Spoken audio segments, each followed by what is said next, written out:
les deux chèvres.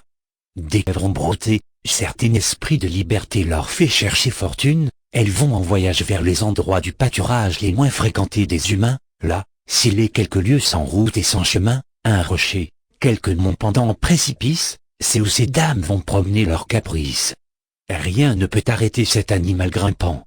Deux chèvres donc s'émancipant, toutes deux ayant pattes blanches, quittèrent les bas prés, chacune de sa part, l'une vers l'autre allait pour quelque bon hasard.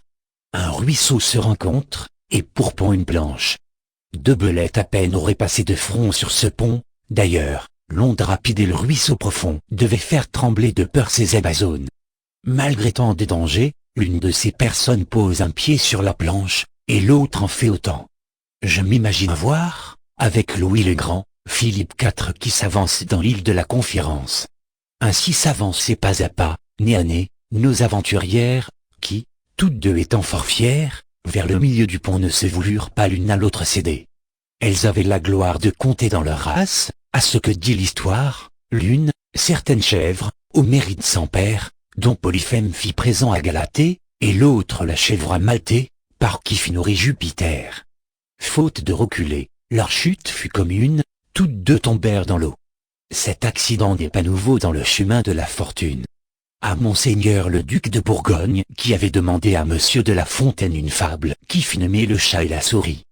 Pour plaire au jeune prince à qui la renommée destine un temple en mes écrits, comment composerais-je une fable nommée Le chat et la souris? Dois-je représenter dans ces vers une belle qui, douce en apparence, et toutefois cruelle, va se jouant des cœurs, que ses charmes ont pris comme le chat et la souris? Prendrais-je pour sujet les jeux de la fortune?